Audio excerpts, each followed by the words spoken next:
Hi everyone, welcome back to the cinema. My name is Blake, but you know that already. Let's go, episode 4, season 1 of The Flash.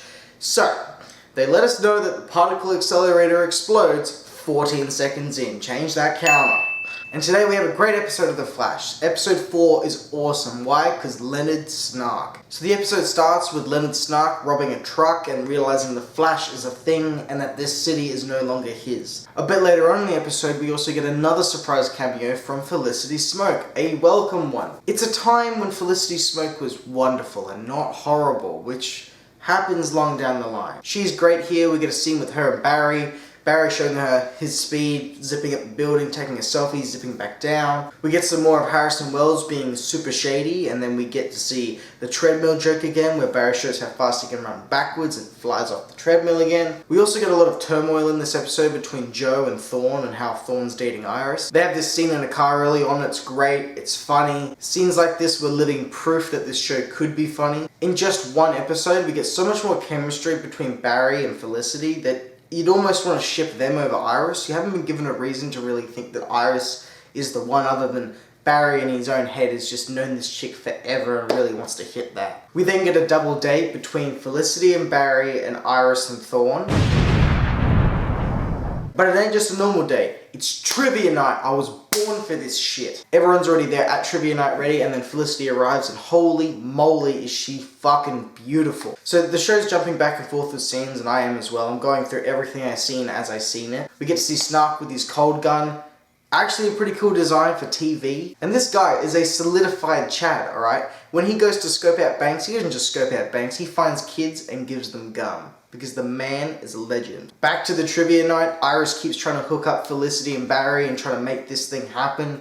I don't know why Iris is so committed to do that. Like, sure, she grew up with Barry, but what incentive does she really have? I don't know, I guess I just don't really get that. And then this trivia night that I was born for, that I should have attended, is destroyed when my man Thorne does not know what the Millennium Falcon is. I don't buy that this guy doesn't know what the Millennium Falcon is. I don't. So Snark is still there trying to scope out this place that he's going to rob later, and then Joe intercepts him. And we get some television CGI. These ice effects as this car's sliding over it, man, it does not look good. Which is surprising because it actually looks fantastic later. Barry catches up with everything that's going on, gets shot by the cold gun, and then Barry doesn't save someone in time. Which I didn't see coming. I really remember this show being nothing but just safe stuff the whole way through. You know, there's not much death. It doesn't get that dark. No, this guy's full frozen to death and we get to just see it in all its fashion. It's not like shied away from with the camera. We see it. So Barry's recovering at Star Labs and is like, what the fuck's going on? Cisco owns up that he built the cold gun in case Barry was super evil. And everyone is busting his balls. Harrison Wells, Barry, and I get it, but if I was Cisco, I probably would have done the same thing just as a precaution. Iris later on catches up with Joe, and Joe explains why it's bad that she is dating his partner. He gives a damn good dad speech again. I love Joe West, he's my guy. Then we find Barry on the treadmill later on. He's still shitty about Cisco making this gun, and Felicity talks him down. Talks to him about team building takes a lot of time, and props Barry right back up just before Snark goes and steals that diamond. So Snark has escaped with this diamond, and Joe and Thorne are on the case, man. They're chasing him down, and this train is like blitzing by at like 300 kilometers an hour, and it's not stopping. And Leonard Snark's just like, oh, I'm just jump on this bitch. It's fucking insane. Like, it's a real quick thing and it's kind of shied away from, so you don't think about it too long. Then the Flash catches up, gets on the train. There's some good back and forth between the Flash and Captain Cold. And then we get the train collapsing. For me, one of the most memorable scenes from this first season, and it looks awesome.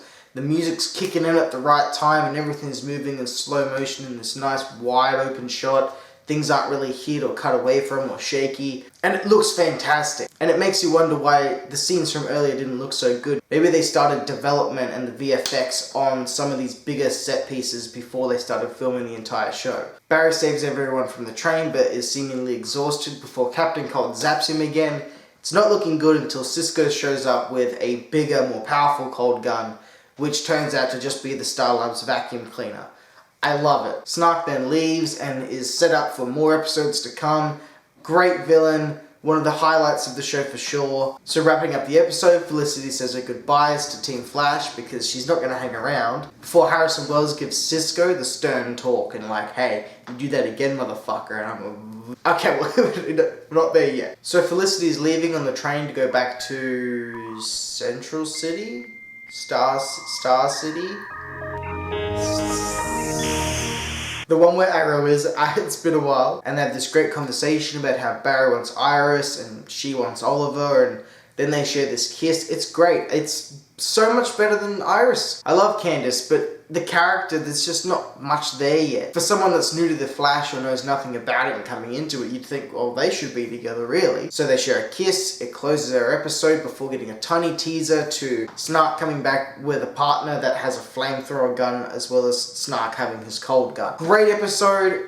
On par with the first for me. It was really good. Hopefully you enjoyed watching me talk about The Flash again. If you haven't already, consider subscribing because I've got much more to talk about, like seasons and seasons worth of stuff. If you've made it all the way through to the end of the video, you're a bloody legend, and I will see you guys next time. Bye guys.